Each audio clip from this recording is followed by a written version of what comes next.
A school teacher was beheaded by a suspected terrorist in France and then was shot dead by the police.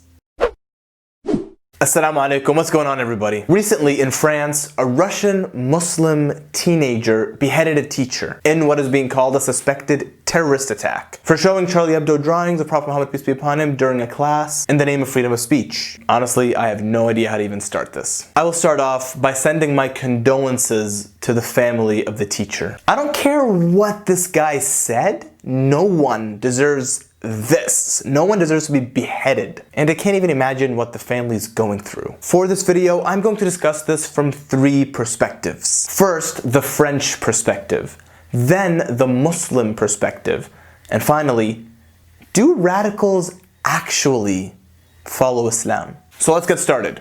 Number one, from the perspective of the majority of French people who are not Muslim. As much as I hate to say this, I can somewhat understand as to why they blame Islam. First, the guy was Muslim. Second, he said he did it for Prophet Muhammad. At this point, people no longer need further proof. They no longer need to do any further investigations. They don't need to look into his upbringing. They don't need to look into his criminal record history. They don't need to look at his mental health, because those things are only reserved for white supremacist terrorists.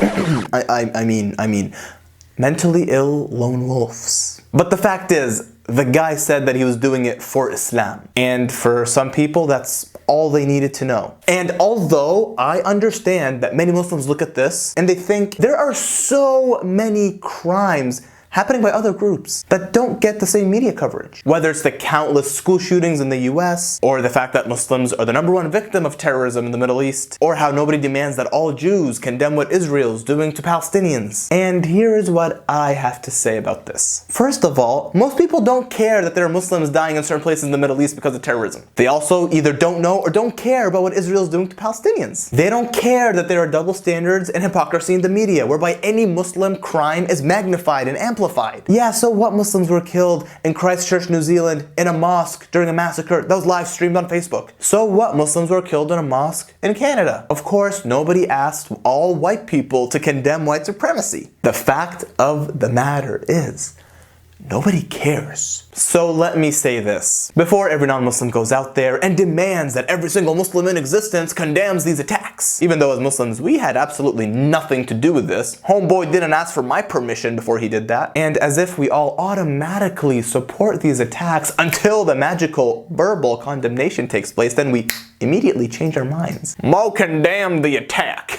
I think he's one of the good ones. Maybe. Let me pose this question to you. There are at least 5 million Muslims in France. Approximately 2 billion Muslims worldwide. If Islam was truly a religion that preached all this violence and terrorism, my question is, why aren't the rest of us doing it? Or are we just all bad Muslims? Moving on to number 2. The Muslim perspective. As Muslims, we see this happening, we see these attacks, and we know this is immediately going to be followed up with a spike in Islamophobia, harassment and attacks on Muslims, and constantly be asked to condemn this at school, work, the grocery store, every single minute of the day, breakfast, lunch, and dinner. Even at work sometimes, ISIS does something and shows up in the news, and you're just at work minding your own business, and suddenly, these questions pop out of nowhere. Yo Mo, what do you think of the ISIS attacks? What's your perspective on ISIS? Hey Mo, what about these attacks, eh? What do you gotta say for yourself? Like I'm just gonna go, oh yeah, actually, that was my cousin.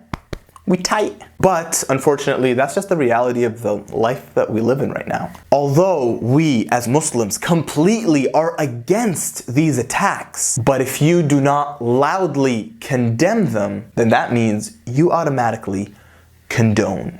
Number 3, do these radicals actually follow Islam? Let me bestow some knowledge on some of these fools who think that Islam actually supports these crimes. And I know there are some non-Muslims and Muslims alike who believe this. And obviously one of these Muslims just committed the attack. Although in Islam there are certain particular situations where violence is allowed. For example, on a battlefield where someone's physically trying to kill you, yet All of these terrorist attacks go against Islam. Let me tell you how in Islam you're supposed to deal with these situations where people are provoking you and on purpose and speaking negatively about your religion and representing it in the worst light. How do you reply to this? Do you go set off a bomb? No. Do you shoot somebody? No. Do you commit a beheading? No. Solution number 1, ignore or say words of peace. وعباد الرحمن الذين يمشون على الأرض هونا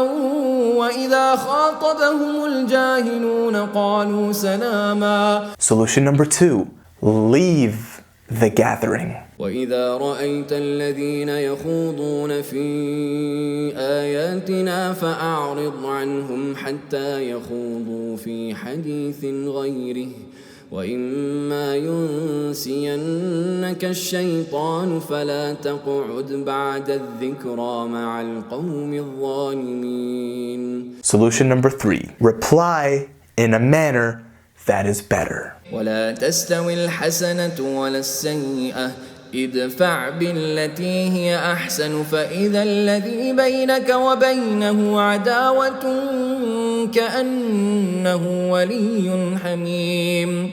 In other words, they draw our prophet as a terrorist. They mock our religion. Then, in response, we can make a video about it. We can write about it, write an article, write a book, lead a peaceful protest, contact the newspaper directly, get people to sign petitions, sue the organization. So many legal options. And yes, of course, many of these newspapers are doing this on purpose to try to enrage Muslims and get a reaction. And of course, when someone makes fun of your prophet and religion, it's gonna make you angry. It's going to get you frustrated. It's gonna make your blood boil. These are natural human emotions. But it is on you, it is on us to control those emotions. Act with reason. It does not give you an excuse to commit a crime. Prophet Muhammad, peace be upon him, when asked about who is the strongest person, Prophet Muhammad, peace be upon him, didn't say the one who can bench press the most, the one who could swing a sword the hardest, the one who could wrestle the hardest, the one who could carry a horse and throw it over his shoulders. Prophet Muhammad said, the one that can hold himself when he's angry. If anything, these Muslims who think they're doing this in the name of Islam are the biggest hypocrites. Here's why. First, they don't even know their own religion. Otherwise, they would know how to react in these situations when someone offends you in your religion. Second, they are hypocrites because when movies, TV shows, drawings, and jokes are made about Jesus or Moses or Noah or Abraham, peace be upon them all, they don't bat an eye. And these are all prophets and messengers that in Islam we believe in and we respect. Yet these radicals only selectively get offended just when Prophet Muhammad, peace be upon him, is deliberately misrepresented. And yet, they reply in a way that Prophet Muhammad, peace be upon him, opposed and spoke against. And lastly, when they commit a crime like this, just think about it. You're being called a terrorist, and then you go and prove them right? When attacks like these happen, the first person that is harmed is the victim. The second, all Muslims, who will subsequently be harassed, attacked, and will be targeted because of your ignorance and stupidity. So you want to call yourself a Muslim. Great! Now go learn what Islam teaches. In conclusion, all this terrorist attack is going to do is to ensure that the anti-Islamic, anti-separatism bill will be passed unopposed. These radicals continue to commit these crimes completely against Islamic teachings, yet their voices are heard. And the remainder of the Muslims condemning these attacks, opposing these attacks, having nothing to do with these attacks, living their lives like anybody else. Their voices, our voices, are muted. That is why we need to be loud. We need to be vocal. We need to speak up against these, write against these, protest against these. Nobody cares that it's not fair. Nobody cares that we had nothing to do with it. All they care about, if you do not condemn, then you must condone. Thank you very much for watching. Please remember to like and share this video. Support me by subscribing to my channel. And until next time, I'm that Muslim guy. Assalamu alaikum. Peace be with you.